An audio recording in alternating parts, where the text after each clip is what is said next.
Hello మామ, నమస్తే. Shri Dhanalakshmi travels అకౌంట్లో ఎప్పటి నుంచో వీడియోలు చేద్దాం అనుకుంటున్నాను మామ. ఇది నా ఫస్ట్ వీడియో.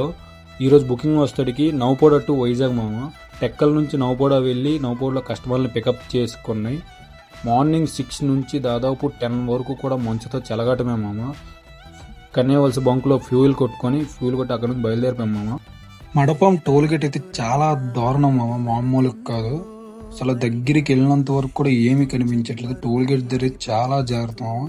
టిఫిన్ కాపామమ్మ. టిఫిన్ చేసి ఆ బాబాయ్ కనిపిస్తున్నాడు కదా, ఆ బాబాయ్ అయితే చాలా మంచోడు మామ. విషయం ఏంటంటే ఆ షాప్ ఓనర్ ఆ బాబాయ్ అయినా ఆ బాబాయ్ రోడ్డు మీద బొల్ల ఆపుతున్నాడు. మీరు ఎందుకు ఆపుతున్నారు అని అడిగితే, వర్కర్ రాలేదు నాన్న, వర్కర్ రాలేదని నేను సీట్లో కూర్చుంటే అవుతుందా, మరి నేను ఊళ్ళోంచి పని చేస్తే కదా, 4 కస్టమర్లు వస్తారన్నారు. ఆ బాబాయ్తో కొద్దిసేపు మాట్లాడి వెంటనే రిటర్న్ అయిపోయాం మామ. వైజాగ్ గాజువాకలో వర్క్ చూసుకుని రిటర్న్ అయిపోయాం మామ. రిటర్న్ అయిపోయి కస్టమర్ని నౌపోడ్లో డ్రాప్ చేసి నేను ఇంటికి వెళ్ళిపోయాను మామ. నెక్స్ట్ రోజు మార్నింగ్ కార్ క్లీన్ చేద్దామని వచ్చాను మామ. బయట లోపల మరీ దారుణంగా ఉంది మామ. లోపల డస్ట్ అయిపోయింది మామ మొత్తం. ఇది నా ఫస్ట్ వీడియో కాబట్టి ఏమైనా తప్పులుంటే క్షమించండి మామ.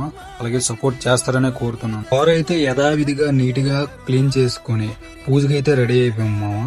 కొబ్బరికాయ మీద హారతి పెట్టి 4 తిప్పులు తిప్పి ఎవరి దిష్టి తగలకూడదని కొబ్బరికాయ నేలకేసి కొట్టినాం మామ. బండి అయితే రెడీ మామ. ఎవరికైనా ట్రావెల్కి కావాలంటే నా నెంబర్కి కాల్ చేయండి మామ. ఉంటా మరి. బాయ్.